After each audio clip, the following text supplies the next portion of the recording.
It's Johnny Jones. I'm here at home. And did you know that lasagna cooks differently at different altitudes? Yes, it does. And today we have a Cobra 20XTR.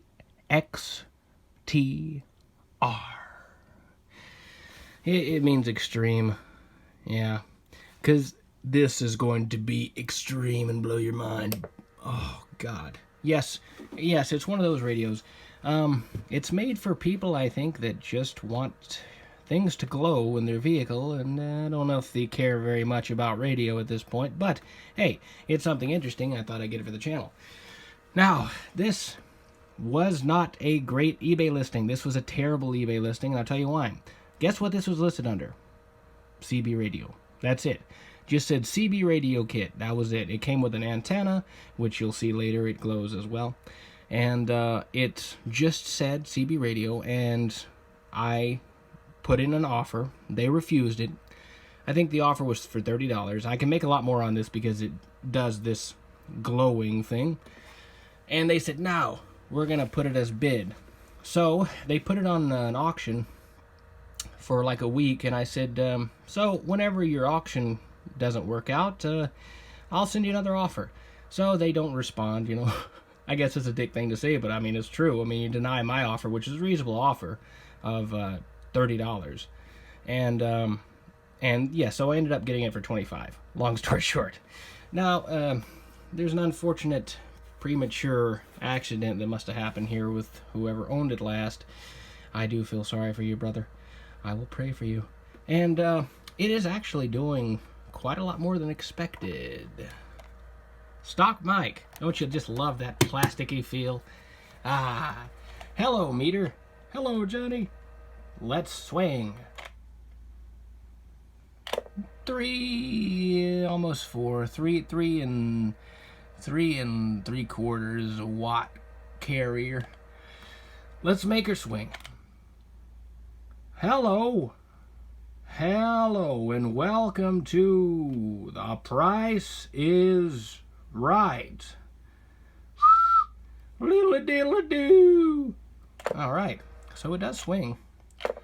Interesting that it does. I figured this wouldn't do shit, but it actually does swing a little bit. You're gonna have a nice little talker for about these last about half a year to a year. These things really, they're built very poor. These later Cobra mini radios, but it does have an interesting feature, which I happened upon because it happened by accident. So let's go ahead and turn the channel. Now you can see there. But if you hold just lightly right on the knob, it will scan, but it's hard to do. There we go. So that's an interesting feature, I guess. If you didn't want to go through the hassle of doing that, you could slightly turn that. That would be hard to do in a vehicle because it's a very slight turn.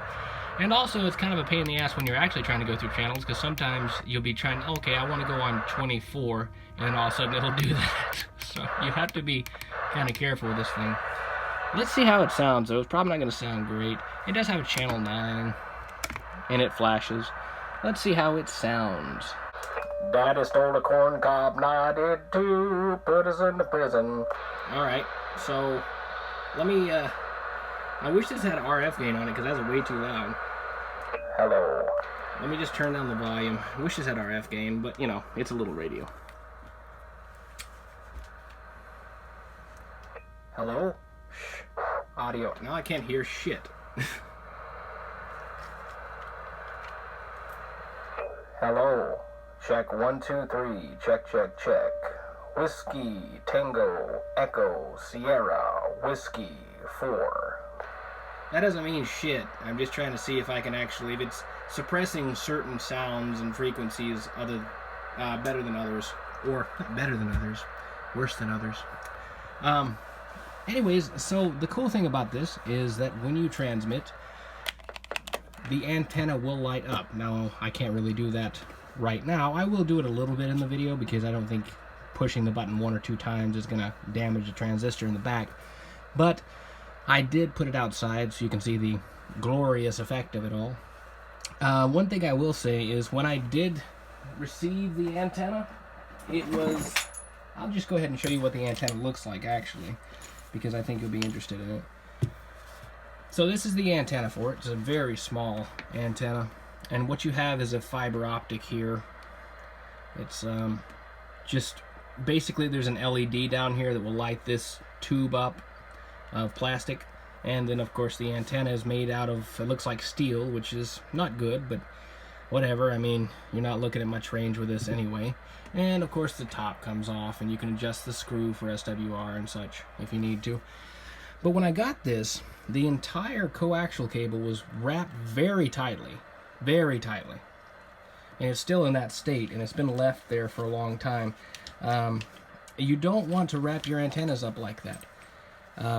You can wrap your antenna up all you want, but don't do it very tightly. Do not wrap your antenna incredibly tightly, because over time, if you have really tight bends in that antenna coaxial cable, then you can damage the dielectric, cause all sorts of issues.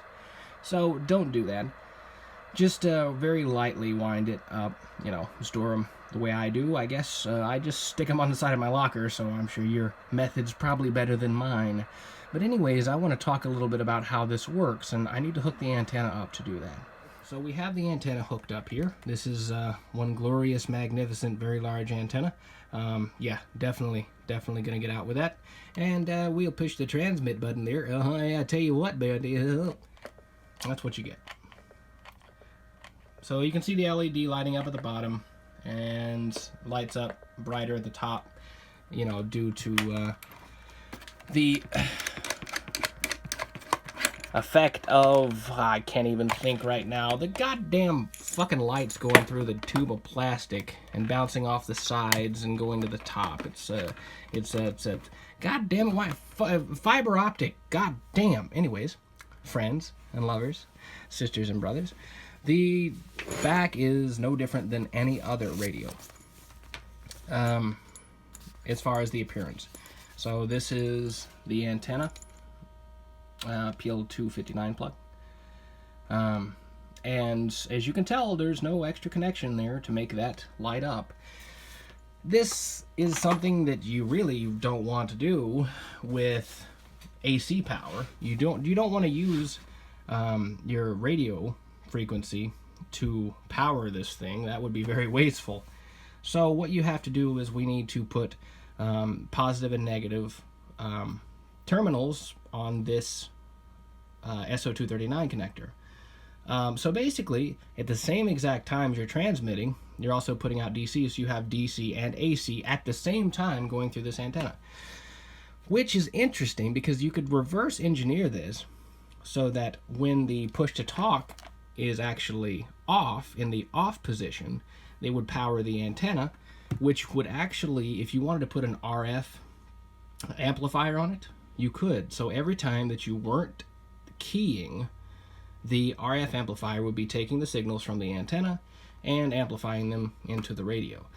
So you could reverse engineer this. But let me show you what this looks like, and it's an interesting way, because, you know, when you think DC and AC on the same thing, well, like, how does that look? What is that? Will that fuck anything up? Well, I'll show you what it looks like on paper. Okay, so as you know, a sine wave, it is so hard to write through a phone, but as a sine wave will be like that, you know, up and down and all that crap, right?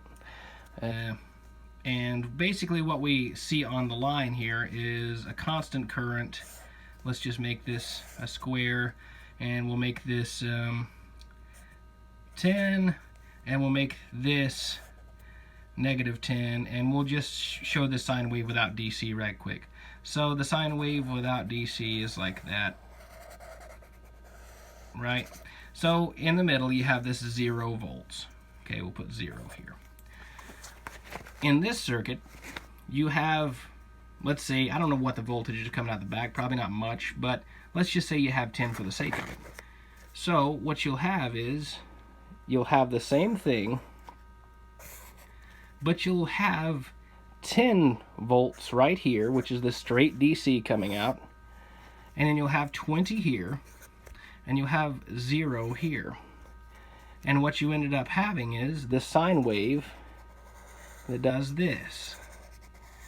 So the sine wave itself is preserved completely, but the voltage is different. Because you see this goes negative, this goes to 0, okay? So the sine wave is perfectly preserved, but it's just moved voltages, okay?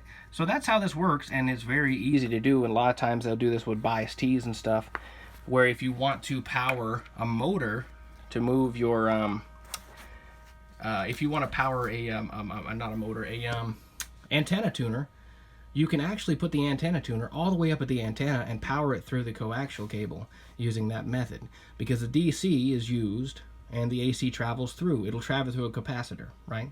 So you don't have to worry about that. So like I said, you could reverse engineer this thing. Let's go ahead and take a look at some of the clips I got outside on the truck in the dark, make it pretty for you, and then maybe I'll talk a little bit more, and mumble a lot and talk about dumb shit. All right, let's be back.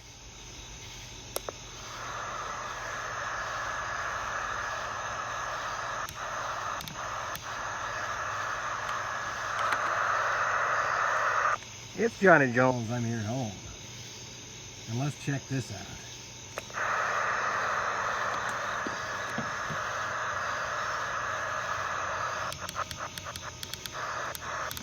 Yeah, you might try a little bit of contact cleaner on that down on the back of that counter.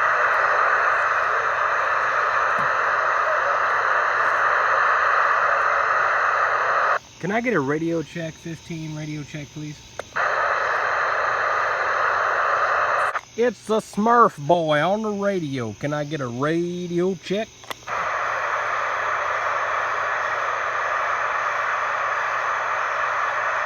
That didn't work. Those were great clips. I totally didn't just hit the record button again. Anyways, so I edited all that together, spent my time making it perfect, and then now, 3 hours and a half later, I'm back doing this video. Do you believe that? No, of course you don't. Anyways, so lately it's been an issue. I need to talk to my subscribers, okay? So if you're subscribed to me, or if you're not, I mean, either one, okay? You can leave in the comments if you watch my videos. I have trouble sometimes finding radios that are interesting on eBay, okay? Because I'm not going to buy a freaking Cobra 29 every week and do a review of it. It just seems pointless, right? So occasionally I will go maybe a week. I think it's been 8 days now since I've done a video. And that's kind of because sometimes it's really hard to find these things. So I'm interested in antennas, physics, things like that. I really would like to make that eBay video of the buying and selling guide. I think that'd be great, but I don't think anyone's commented on that yet, so I don't know if you guys want it or not. But if you have any recommendations or ideas, just leave them down in the comments. And also, yeah, if I do take a while to upload, it's probably because I'm having trouble finding radios. And I need to have a few things pre-recorded or in my pocket to talk about. But lately, life's been a little majorly, you know. So, yeah. But I'm not giving up on my channel. Don't think that or anything. It just sometimes gets a little hard to do things when you're a psychopath like me, you know. Anyways, let's get to those songs that everyone's so happy about. And by everyone, I mean, I think 2 people listen. But whatever. Yeah. My computer is on the fritz, big time. So that's going to slow me down a little bit. But I just figured I'd write them down and show you the songs now. When I'm Cleaning Windows by George Formby. This guy is funny. Charles, one of my subscribers, recommended this to me, and I thought it's just something I have to share. He was a comedic actor in England in the 30s, 40s, and he wrote this song about the interesting, dirty things that he saw while cleaning windows. Yes, it's actually very, very risque for the time. And, of course, Still of the Night by Whitesnake. This is one of those songs that just, it's got a perfect combination of the harder glam metal and then some of the new age 1980s pop in it. I'm not always a huge fan of that, but it seems to work out well in this song. Until next time, it's Johnny Jones. I'm here at home, and I'll see you later.